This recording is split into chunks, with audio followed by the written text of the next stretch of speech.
Good morning, good afternoon, good evening, wherever you may be across this beautiful blue-green Australian-shaped globe tonight. I know a girl from Australia that's shaped like that. Welcome to Real News Live. This is a Toxically Masculine Tuesday. I am your host, Mike Barra, in Las Vegas, Nevada, for the Toxically Masculine Tuesday show. Joined, as I always am, by the colleagues. I am drinking tonight a Kirkland Côte d'Aron Villageaise, a little wine, a little leftover dessert wine from Thanksgiving. It is delicious stuff. If you are not a red wine drinker, I recommend starting with a wine like this. It's sweet, it's tasty, it goes down easy. This or a Beaujolais is going to be absolutely delicious. And again, my toast to all of you guys on this show and everybody who had a happy Thanksgiving, and to Jesus and Christmas. And I have a story tonight I want to tell before we get started. In a million years that Mike Barra would know anything about wine. In a million years, I never thought. Literally the James Bond. The Beaujolais by blah blah blah blah. I'm literally the James Bond of the UFO community. I'm joined tonight, as I always am, by that loudmouth guy down there, right below me. But he's never below me. He's above me in so many ways. He's the most masculine guy now. His testosterone, he excretes testosterone from every pore. It is Steve Doran, the trail boss, at an undisclosed location somewhere in the southwestern United States. Steve, how are you doing tonight, and what are you drinking? Hopefully not alcohol, because we got to keep you in good health. Mountain Valley spring water, as usual. For the holidays, I did what do they call it? Imbibe. I had a drink, but other than that, I'm pretty much a water guy. Good for you, man. Good for you. Right next to him and to my right, kitty corner from me, is the man with the boats and hose t-shirt, the man who is too handsome for this show. The ladies love him. Men want to be him. The intrepid reporter, the cub reporter of the show, TV's Blake Wally. Blake, how you doing tonight, and what are you drinking? Doing great. I'm happy to be here. I am going to be drinking a little Maker's Mark for the nice show tonight in my swanky lounge. Nice, yeah. In your yeah. It looks like he's in the wine bar that he goes to before he opens up the strip club there in Tennessee. We can now reveal that somewhere east of California is somewhere in Tennessee, because Blake has revealed it on the show. But that's as far as we will go. Right. We will not give away his undisclosed location, nor Steve's in Houston, Texas. All right, the other guy next to me. Well, I figure Steve can handle himself if somebody comes at him. Right? Yeah, I didn't say what the address was. Right. Of the Airbnb right next to the Astronaut. Well, anyway, the Airbnb that was formerly a bordello. Yes, I was telling everybody that I walked in the door and there are mirrors everywhere on every wall and ceiling. And that's why I'm sitting in front of this wall, because it is the only spot in this condominium that does not have a mirror. And are you entirely 100% sure it is formerly a bordello, Steve? That is the question. That's true. I don't know. It may currently be a bordello, but it's definitely 1970s all the way.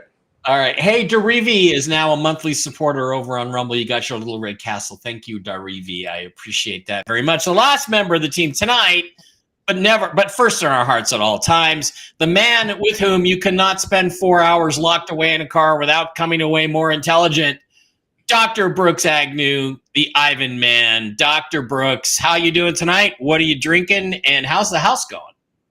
Oh, doing pretty well. Had the first snow of the season last night, but it didn't get above, I think, 48 today. I'm drinking hot coffee. House is coming along pretty good. Tomorrow we pass our re-inspection for framing, and that will clear us to begin plumbing and wiring. Awesome. Awesome stuff. All right, guys. Normally, this is a pretty masculine show, and I try to be a masculine guy. But those of you that know me know that deep down, Steve, what am I? I'm a pussy, right? I'm a wimp. I'm You're soft. kind of a fag. You're kind of a fag. Yeah. On certain levels, you are.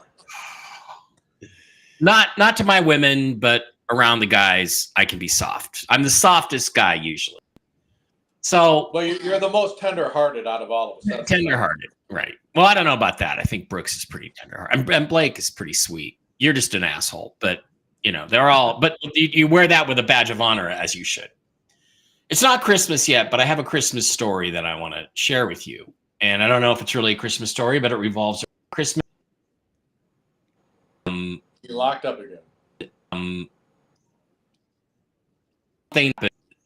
And I posted it on Twitter a few minutes ago, and I'm going to retell the story on my other socials and podcasts as I do them. And I just want you to follow with me. You're going to see a side of me, a soft, mushy side of me that really should not exist, but in fact kind of does sometimes.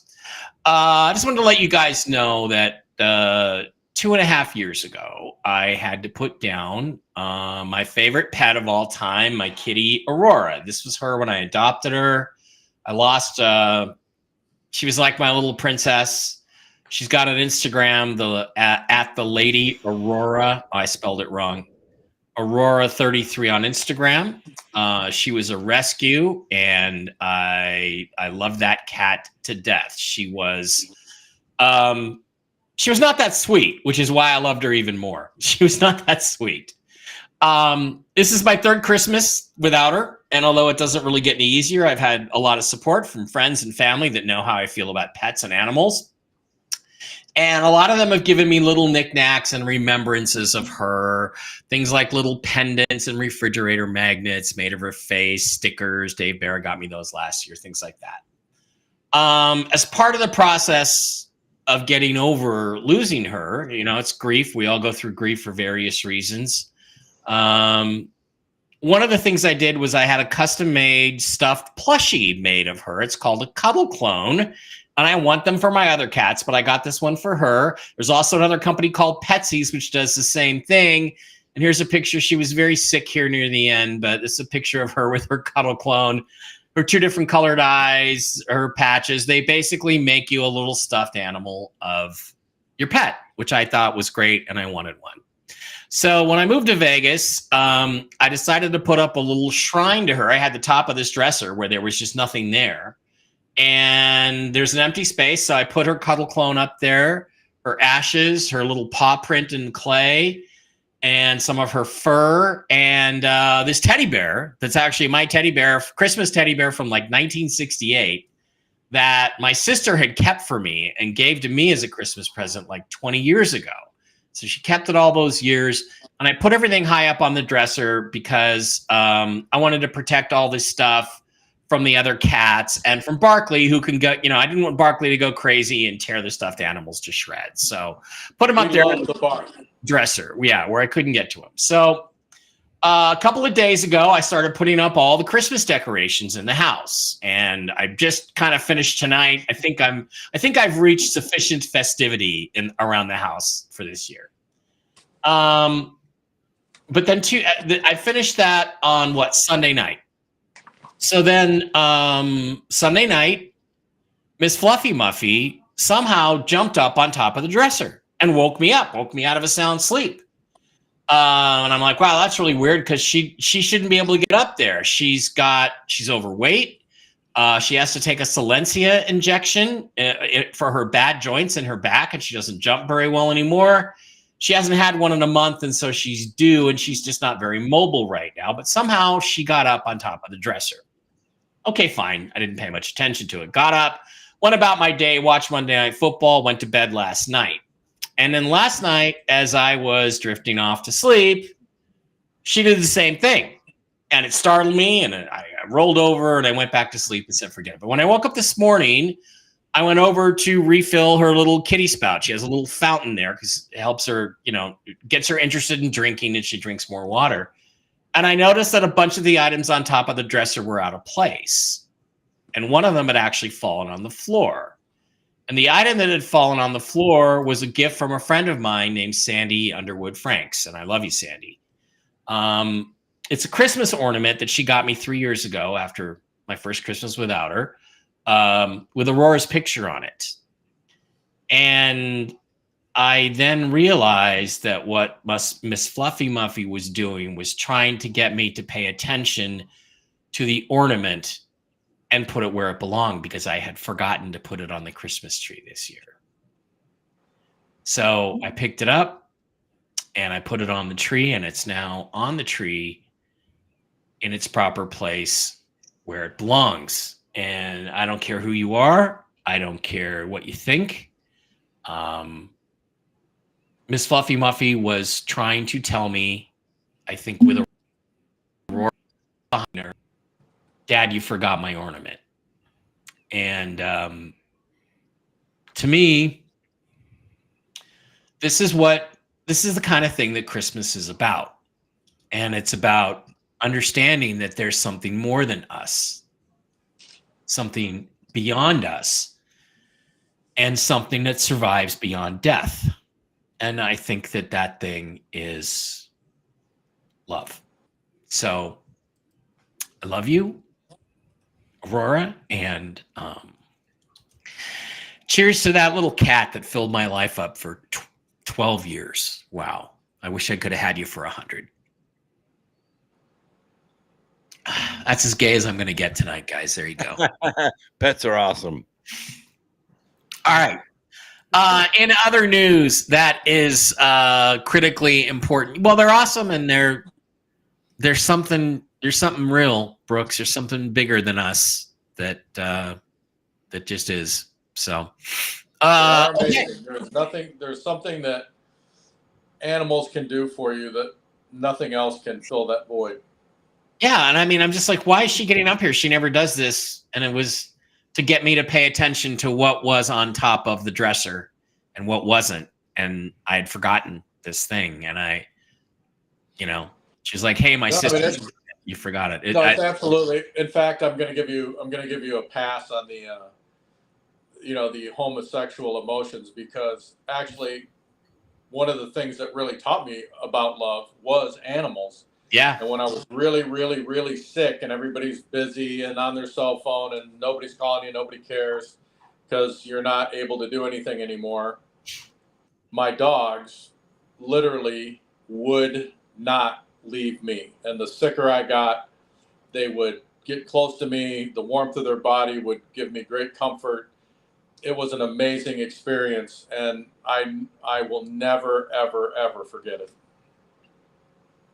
Yep, that's exactly true. And, some people didn't call you because they didn't know about it, because you didn't tell them. I didn't tell you. I didn't tell you because you always worry all the damn time. But that's okay. You're a stoic, masculine man, and we admire that. No, if you tell Mike anything that's in any way negative, he will worry himself sick. So it's easier not to tell a woman. No, I don't. No, just my friend. Yes, you do. Yes, you do. You call. Are you all right? Is everything okay? Are you all right? Is everything okay? Just my friends. Just my friends. All right.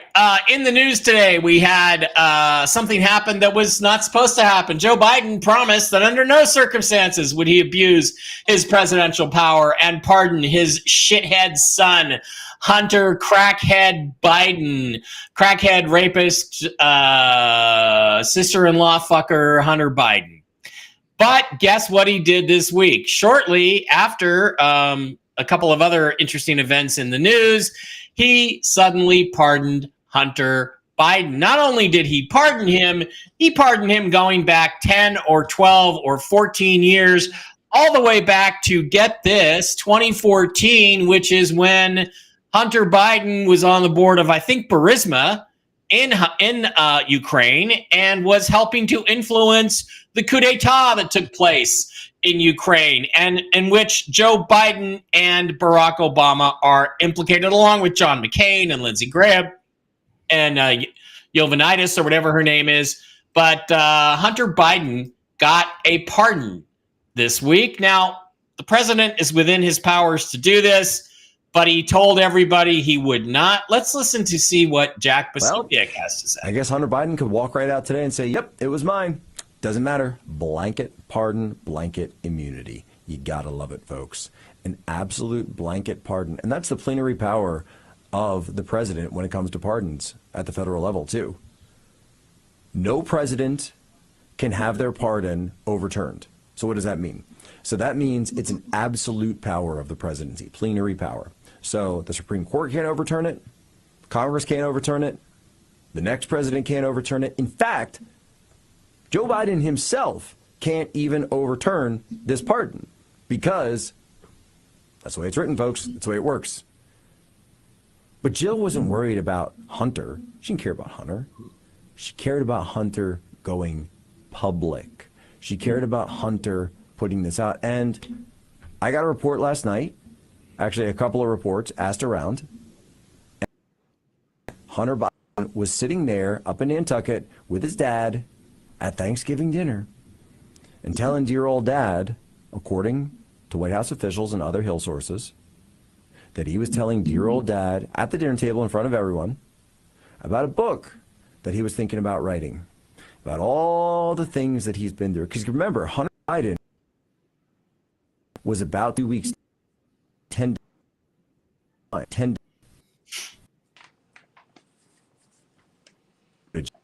He wouldn't do any of that. And so he said, Dad, you know, I'm going to have a lot of time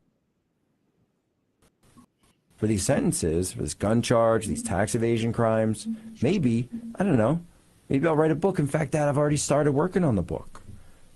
I'm gonna put it out. What do you think about that, Dad? I still got my tongue. I can still speak freely. Unless something were to happen, Dad, I don't know. Do you get it?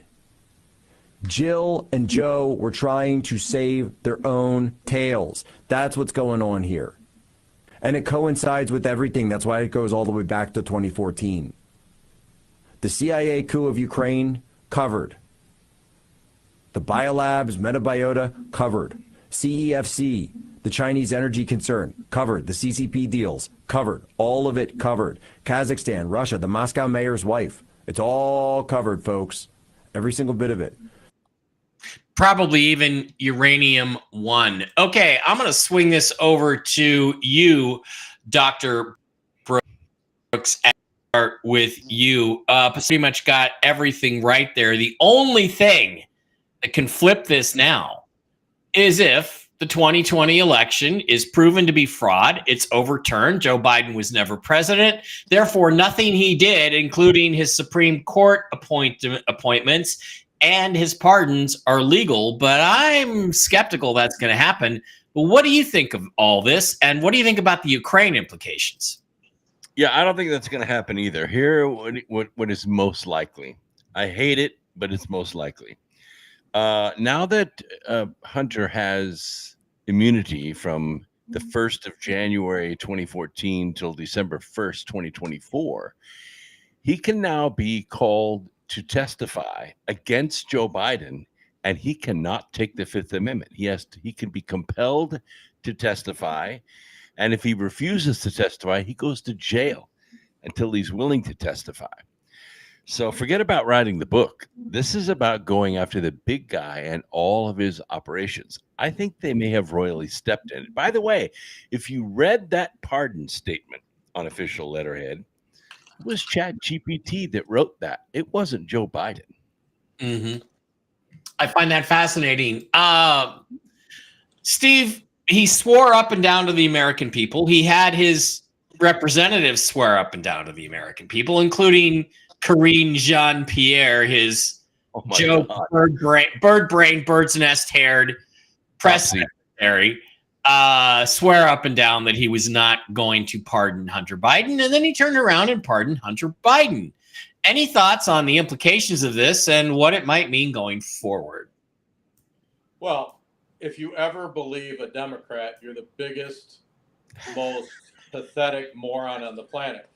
Everything that that they say they're not going to do, they usually go ahead and do. So, Right.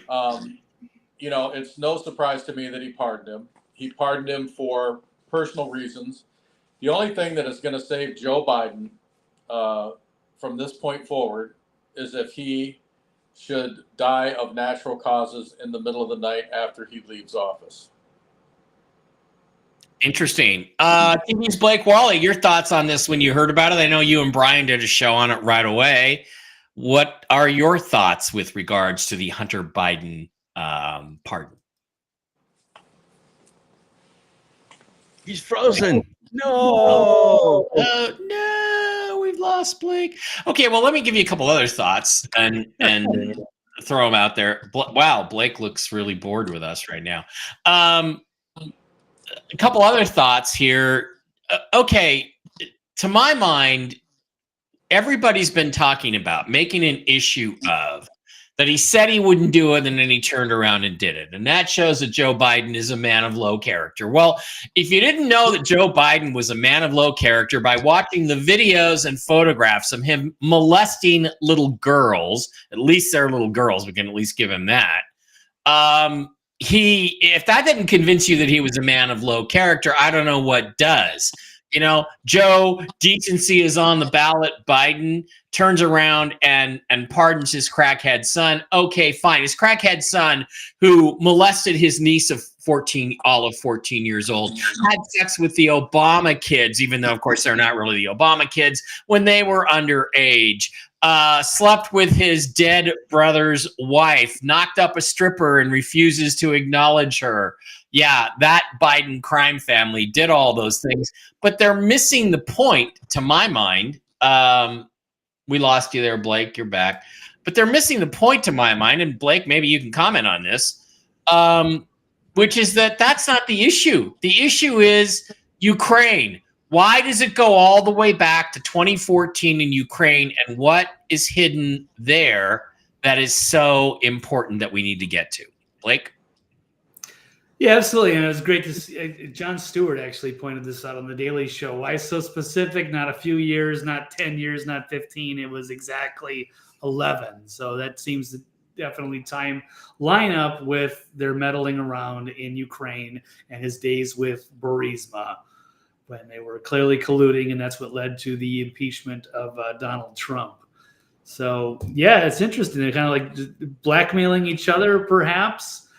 Some weird stuff going on there. People were saying that might be a similar story to what happened with the Obama chef, and that he met his demise from that. I don't know if it had anything to do with Hunter, but at least Joe had the power to pardon him. But yeah, it could unravel with a loophole, as Brooks pointed out as well. We shall see. It's interesting, of course, that for 6 months they were. It's easy to make those promises like no one was going to find out about any of this or that. Yeah, he was totally not going to pardon them. They were going to respect the rule of law. It's easy to make promises 6 months ago. Now we're pulling out the receipts. They even got like a 9-10 minute super cut of all of the people that said, that he wasn't going to be pardoned. So it was all BS. It was all theater. And it's just, I guess, what we expect from this crazy family. No one is above the law except the Biden, Obama, and Clinton and Romney crime families, and Bush and McCain's, and they're all above the law. But no one is above the law except for them. Well, they're smarter than we are. They have to take care of us. It's their responsibility to control the masses and put us in the right place and lead us in the right direction. That's right. What would we do? What would we do without them? I'm going to ask you, Blake, the same question I asked Brooks, which is, do you think anything gets done about this? Because the one way this can be overturned really is if Biden's presidency is nullified, as if it never happened based on 2020 election fraud. Do you see any hope that that's going to happen and we're going to go in that direction? Absolutely. I think they have plenty of time to go and look at that. And they've seen that chart, that meme of the different elections and the turnout, and they line up very specifically with what you might expect people to actually turn out and vote. So it would seem to be very consistent with the Democrats, but there was that gigantic spike in 2020. Yeah. When we If know Joe- that there's a problem. And if as Joe long as they Biden- can, Sorry, go ahead. Sorry. right. So as long as they dig in there and can unravel it, and if they can prove that it was a stolen election, then yeah, I guess they could technically just nullify everything that they passed while he was there. Maybe it's never been happened, but why not?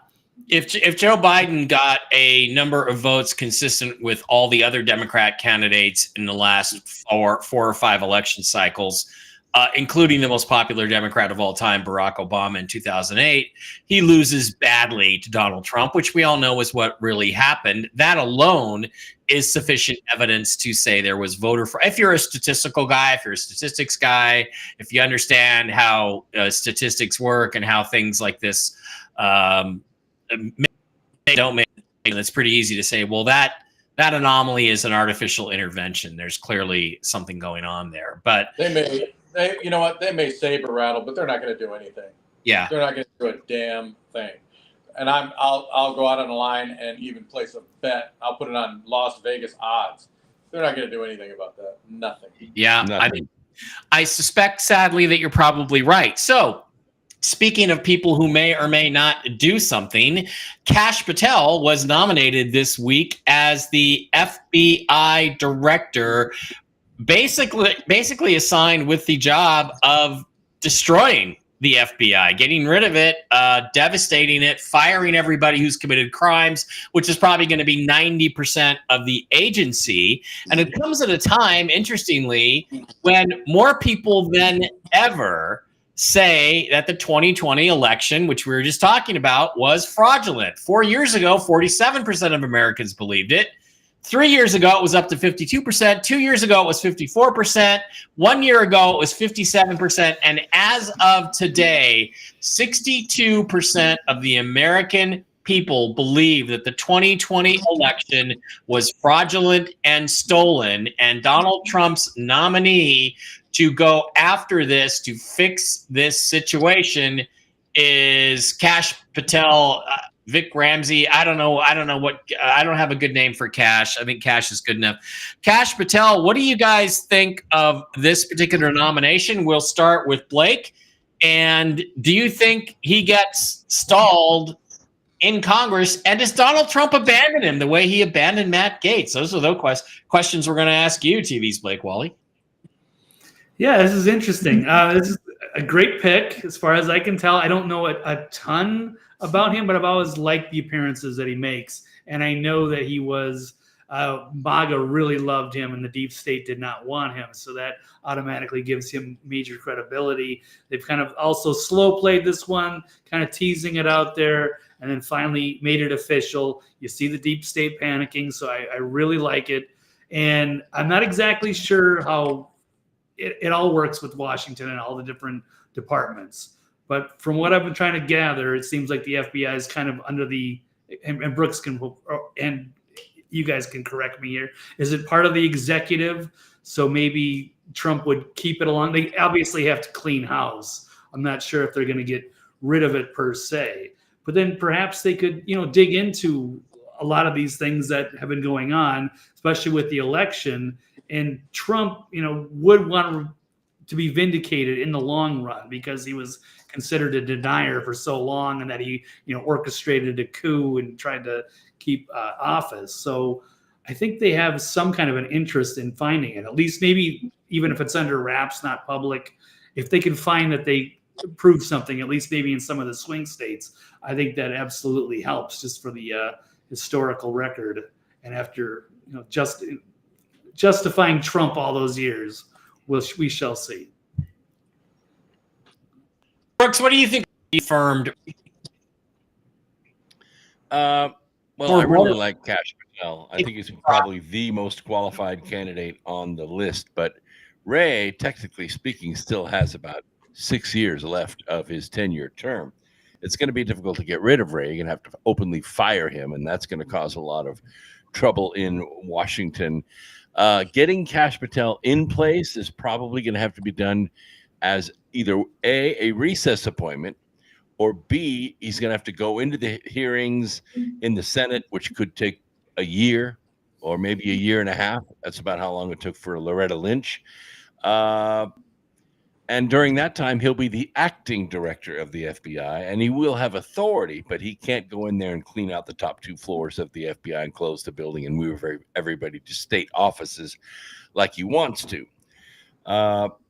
I think what will happen is we're seeing a move for the president to exert Article 3, which allows him to force the Senate into recess because they will not pass his cabinet picks.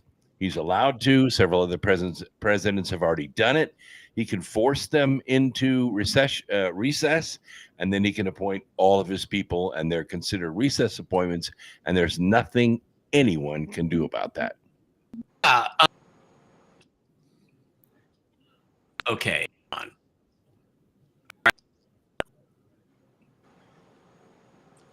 Is Mike live?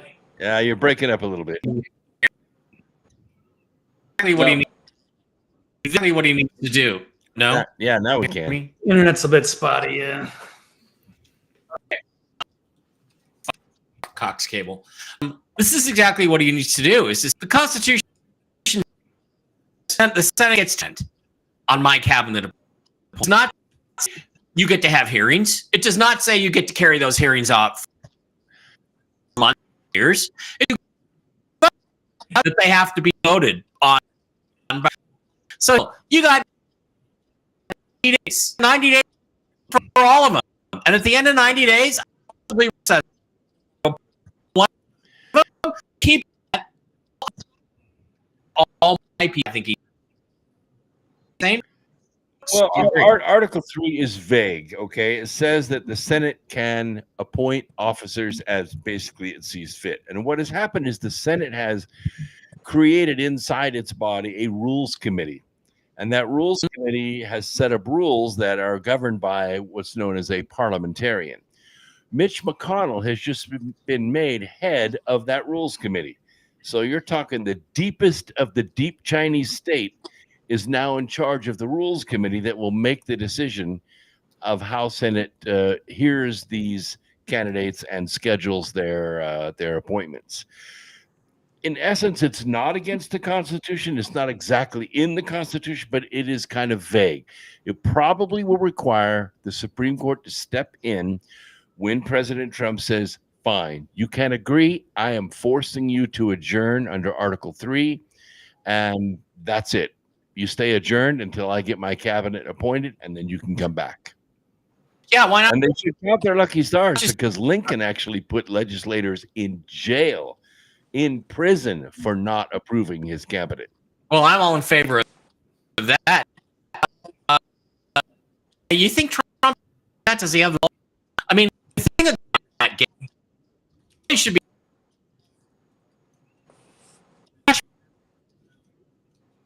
are going to fight over Kash Patel, exposing corruption in DC. So, simp move to Matt Gaetz. I think he should have let Matt Gaetz take and then push through Patel because they can't really. So, I mean, do you think he's Kash bail on him at the first Senate? Well, I hope not. I mean, the reality is that Trump has 4 more years. He really doesn't need to be political at this point. He has no intention of running again. Mm-hmm. And he really has a major opportunity to clean up Washington, D.C., all of these agencies. As an example, he may not be able to fire everybody on the first and second floor, but he can set policies and change protocols. He can say, okay, the FBI can no longer carry firearms. They're not allowed to carry firearms anymore. I'm disarming all of them. He can say that their job, which is what it was to begin with, when the FBI first started, it was to assist local, state, and county law enforcement agencies with crimes that were being committed across state lines. He can totally take away their power to arrest people, to get warrants, etc., and turn them in basically to a teaching agency that goes out and works with local and state agencies. Yeah. And totally take their teeth away from them. You know, one of the reasons people are scared of them is because they get a warrant, they come out, they kick the door, they bring in their SWAT team. If they're not allowed to carry guns, if they're not allowed to get warrants anymore, if they're not allowed to participate firsthand, you've just taken their teeth away from them. There's not too much that they can do. And then you're going to get guys who work there whose egos are so big, they're just going to walk off the job and quit because they're not the big man on campus anymore.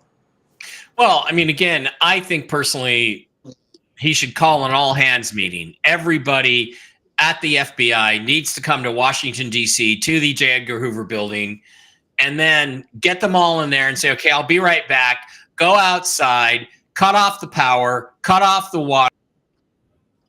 Sarcophagus. We'll open this back up in about 6 months. Hope you. And by the way, I'd set up a bunch of cameras so we could see what happens there and put it on pay-per-view. That's what I do. That's kind of what he's thinking about doing. Blake, you like my idea? And do you really think that Trump's going to stand by Patel for a change? Sure, I love the idea. Yeah, you got a weird connection there, so I hope that clears up. So part of it got cut out a little bit, but yes, I'm absolutely disappointed that Trump didn't stand up more for Gates. But I'm wondering if there was really something that it was in his file that he didn't want out. I really like the guy, but I know he's got some kind of fratty behavior in the past, and perhaps something. I'm not saying anything that he meddled with a minor or anything, but something embarrassing that he didn't want to know.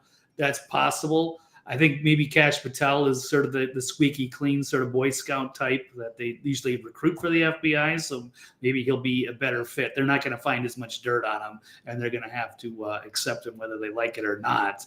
But he's a good guy to come in there and clean the house if they can do that. So I guess we shall see on that one. So at least we got one. I know Gates was a big setback, but if they can keep Kash and Tulsi, they still have a pretty good crew. Well, the thing is that it would be very disappointing to see Trump. Like I said, he's got 4 more years. He has no intention to run again. He's going to be pretty old when his term expires. Not to stick to his guns and really, just go balls to the wall and do everything that he needs to do. So, like I said, it'll be very disappointing if he starts backing off and making political deals right off the bat. Yeah, like he already did with Gates, although he could still appoint Gates as special prosecutor. That's true. All right. Let's get a little weird. Guys, because today is just. Is everybody getting me now? Am I coming through? Is that Working through. Yeah, we can hear you. Okay, good. All right.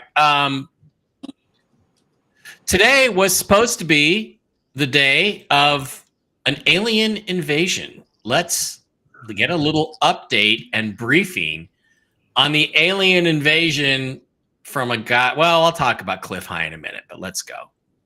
I have a really weird story. So this guy, his name is Cliff High. It was 1997. He developed this software program called WebBot. And what it would do, it would scan the entire internet, collect data. It would make predictions for the stock market. But then he delved into it a little more. It's just like, let's see what else it can predict. In 2009, it came up with a prediction of the future that there was going to be a battle in the air with the military and UFOs, and that even UFOs would be fighting UFOs. Whoa. But there had to be a trigger to Set it in motion. Yeah, set it in motion. It said that when this trigger happens, then 39 days later, this prediction will come true. Here's the crazy part. 2009.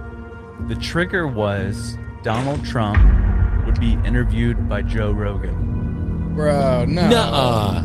No way, dude. That's crazy. I have a really weird story. So that this guy- is the origin, the genesis of this particular story. And of course, as we sit here today, there was no alien invasion 39.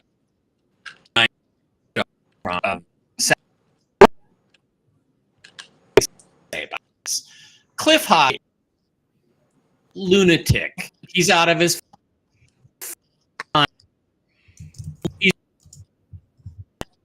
a lot of it. Made prediction after prediction and have never come to it. May have worked relative. He never accounted for censorship. Is what it's supposed to do. Every single Mike, you're breaking up again really bad. many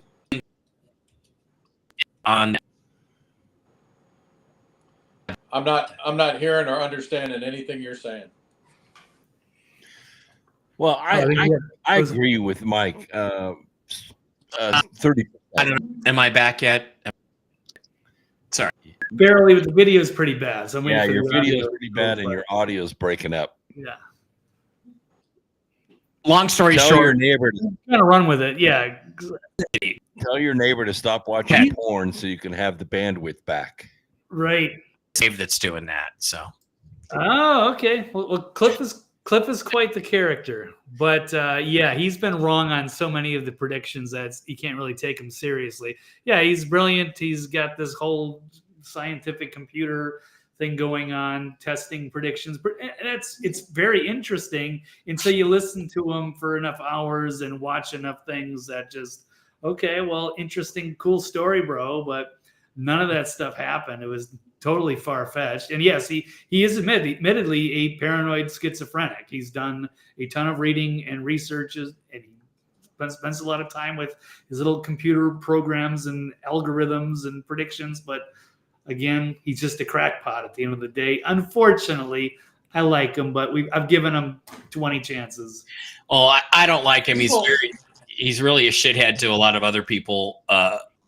Not me specifically, but he's a shithead to a lot of people who are more honest than, I mean, he calls them names and says things about them that are just absolutely terrible. He's a really sick person. And wait a minute, just real quickly, I don't know if I'm on, if you guys are hearing me or not, but what I was going to point out is the reason his algorithm no longer works is because of the censorship of the internet. What it's supposed to do is take everything that is said by every person on the internet together, and out of that, by attaching emotion to certain words, figure out what the future is going to be. And it worked for about 15 minutes before they started censoring the internet. Steve, please go ahead. No, I was going to say, people watch that stuff for entertainment purposes. It's just like these phony baloney Christians who are always predicting when Jesus is going to return. You know, he's coming back April 8th or whatever it is. People watch that stuff. They hope it's going to happen. They hope there's going to be some, major event take place, and then it never happens. So, and 99, as you know, and we have discussed this millions of times, people in the UFO community, people in all these other communities that are there, you know, with their sensationalism and whatever, all they want is an audience so that it can make money. 99% of what they're saying is total nonsense and baloney. Yep.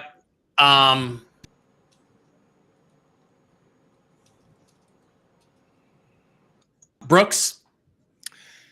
Well, I have a lot of respect for Cliff High. I've been listening to him for years. You can only take about 70% of what he says. I really disagree with him on 30% of the stuff, especially the UFO stuff. He's a little woo when it comes to his show, but I enjoy his statistics, and I really enjoyed his conversation with ChatGPT on how the 2020 election was stolen. That was very interesting.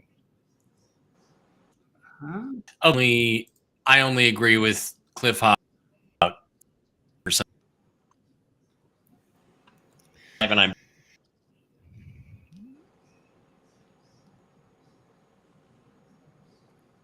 It's frozen again, Mike. I'm Yeah, sorry, It's man. definitely the worst connection he's ever had. Yeah, somebody's really sucking the bandwidth on his street.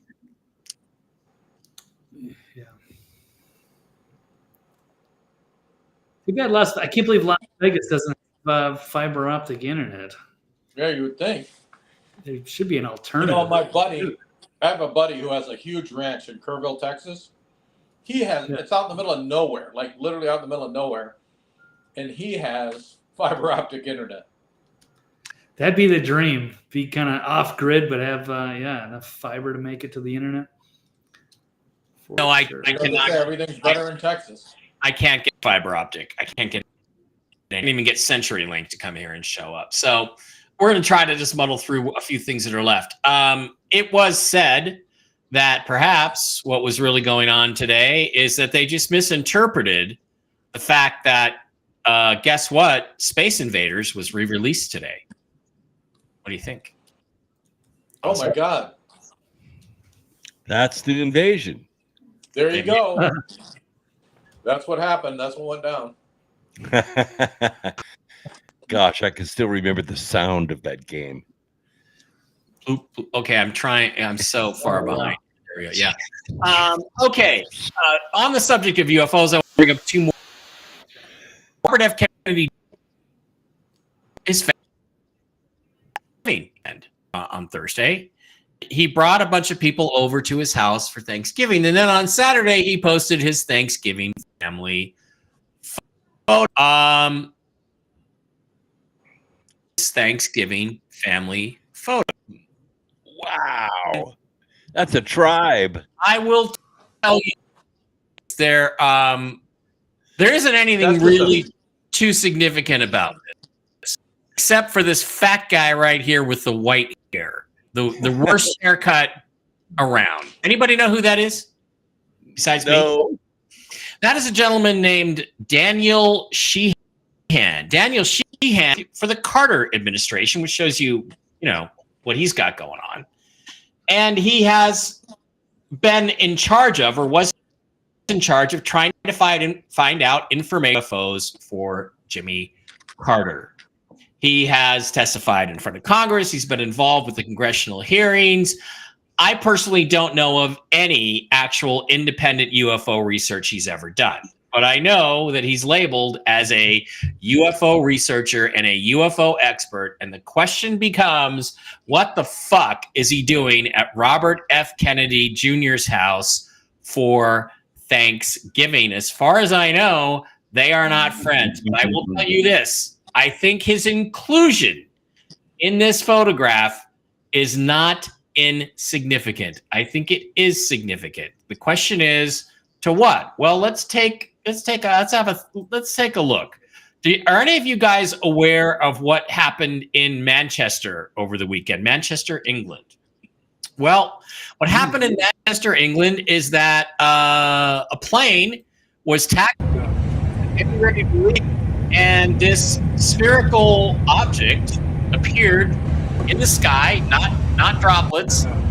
And then the pilot was taking a video, and then apparently it actually landed kind of sort of on the runway. And there it is. There's a clear picture of it. It appears to be casting a shadow. It is sort of spherical, but it has some weird stuff on it. And then there is apparently other video or other photographs of it then shooting up into the sky and disappearing. Here's another shot of it from a longer distance. There has been some video analysis of this. There has been, and basically what they've said is there's no evidence, and I have to get Mark D'Antonio on this, there's no evidence of this being spliced in to the photograph. Now, it looks like a balloon. It looks like it could be a drone, but there is video of it up in the sky, and I have seen other video of it supposedly shooting straight up, although that could be AI or CGI, so I don't really know for sure. The question that I have for the group is, if it's really not a balloon, and it's really not some sort of runway marker, and it's really unusual enough for the pilots to take a picture of it, what do you think the implications of that are, Steve? Does that mean anything to you if there's UFOs on the runway in Manchester, England? Well, working in secret laboratories as I have, at this juncture, I've seen a lot of very, let's just say, interesting objects and items. And so I never jump to conclusions that it's from another world. It takes a lot of proof to convince me of something like that, other than just a picture of a ball on a runway, especially with, CGI and AI getting as good as what it is. Along with, like I said, there are things that are being invented every day that we know nothing about. That when we see it, we automatically think that it's something of another world, and the reality is it was invented in a national laboratory or laboratory somewhere in the U.S. or the UK. Yeah, that's a possibility. I've seen a ball on a runway. It's just not enough evidence. No, well, it's evidence of something, but what it's evidence But, of it's is not enough evidence to make a call and say, "Oh, it's a UFO." it's an alien spacecraft. Yeah. Yeah. Blake, any thoughts on the blue ball in? By the way, if I ever win a $400 million lottery, I'm going to open 2 sister bars, one in Seattle and one in Manchester.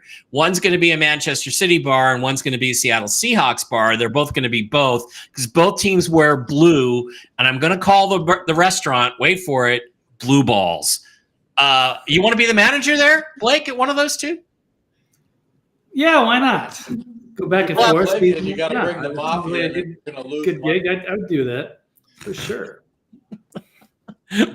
What do you think? Any thoughts on this being potentially something? Although, apparently the pilots thought it was weird enough. They took some photos and videos of it. What do you think?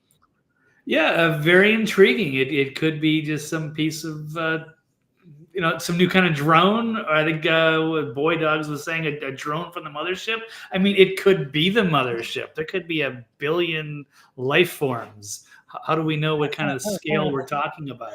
I don't know. But yeah, I'm always interested in the possibility that there is some sort of more of a mystery behind it, and there's a conspiracy to cover it up. It's always more exciting. Okay. Brooks, any thoughts on the mysterious blue balls of the Manchester airport? Well, I always have 2 main questions, like where are they from and why are they here? But I have lots of friends that for some reason take pictures, and it doesn't matter what they take the pictures with. Orbs, green, blue, red, specific orbs show up in their photographs, both daytime and nighttime shots. They're like dimensional visitors, I guess. They seem to be intelligent. They seem to be linked to certain people. There was probably somebody on that flight go, yep, there's my blue orb right there. The one thing that I am amazed by is these craft, whatever they are, large, small, they fly with impunity anywhere, anytime they want. Nobody can stop them. Nobody shoots at them, whether they're picked up on radar or not. It doesn't matter. I remember one over New York City. Like lots of people were down on the street going, what the hell is that? It was sitting up there. Why no news helicopter flew up there to try to get it on film is beyond me. It was up there for like 4 hours, plenty of time for some news helicopter to go up there and get a closer shot of it. These things fly wherever and whenever they want, anytime they want, and nobody can do anything about it. Yeah. Well, hopefully, I'm going to have to wrap it up early, guys, because I just don't, the internet connection is bad. Hopefully it's better tomorrow, but I want to leave you with. You've been good for. Of course it's good now. Yeah, of course. Golden. But I kind of want to run it up with just a quick question, yes or no questions here at the end.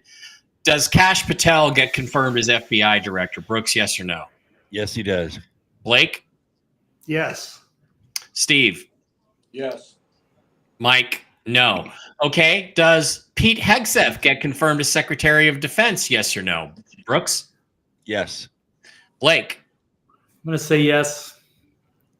And Steve? Yes.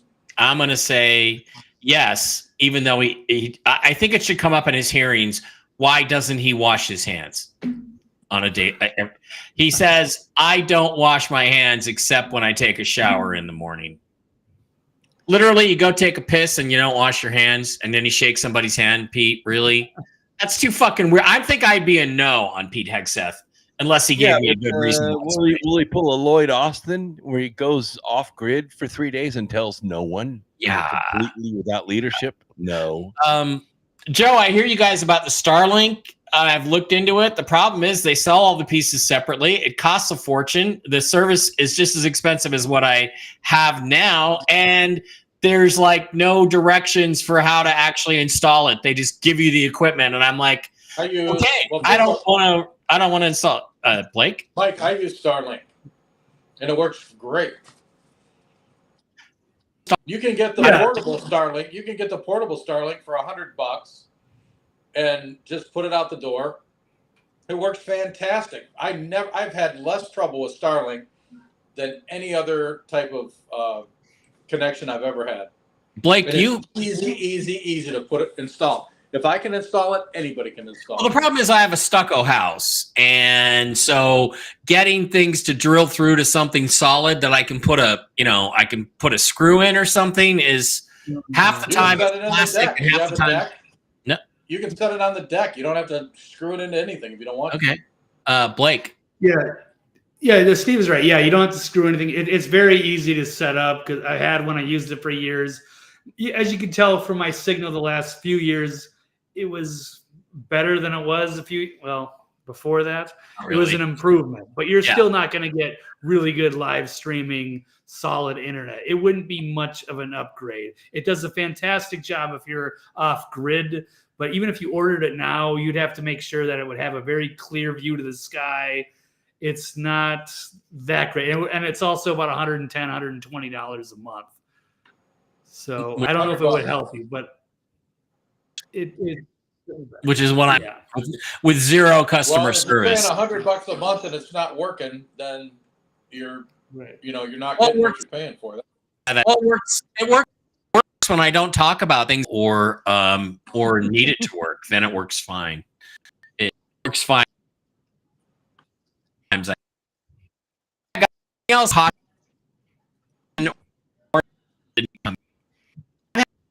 City.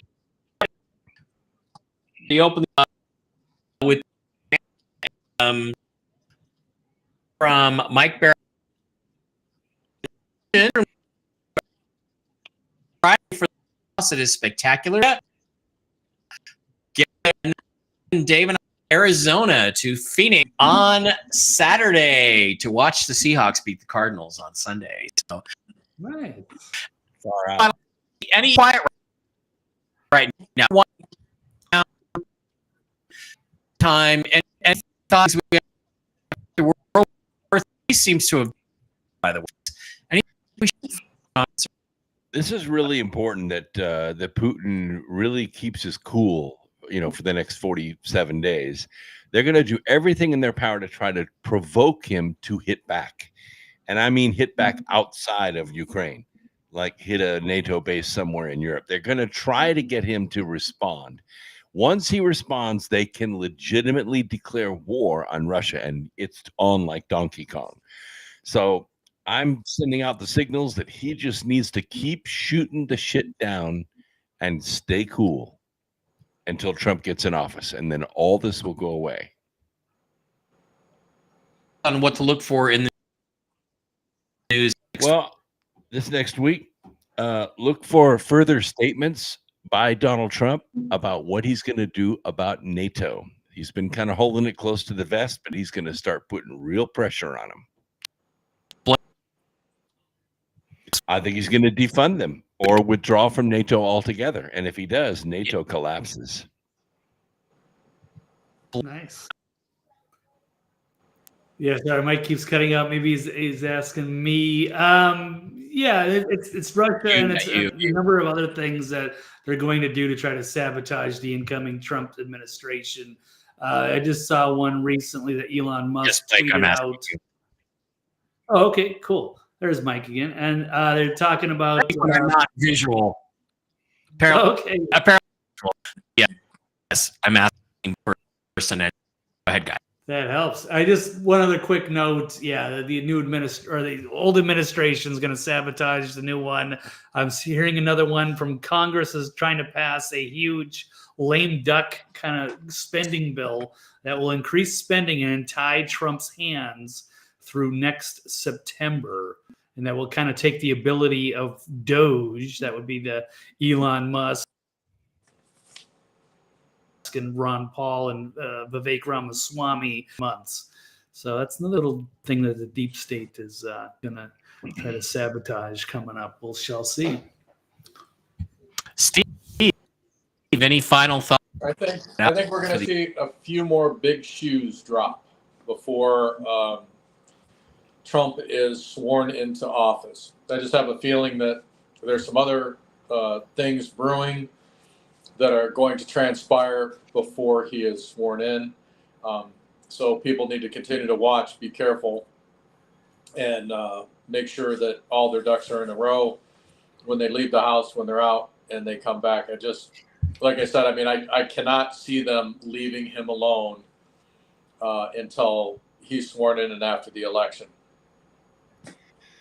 I mean, I have to concur with that. Yeah. Connection. Would have been a really fun show if I had been able to talk, but thank you for being here, each and every of you. Don't forget to pass the video on to others. Don't forget to sign up as a subscriber over on Rumble, on Real News Live with Mike and Jen. Arnie with Jen and XRP and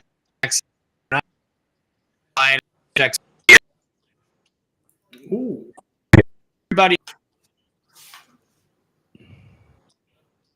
That's your beers, whatever you've got at home, them, and they will be good to you guys. We'll see you. Bye. Thank you.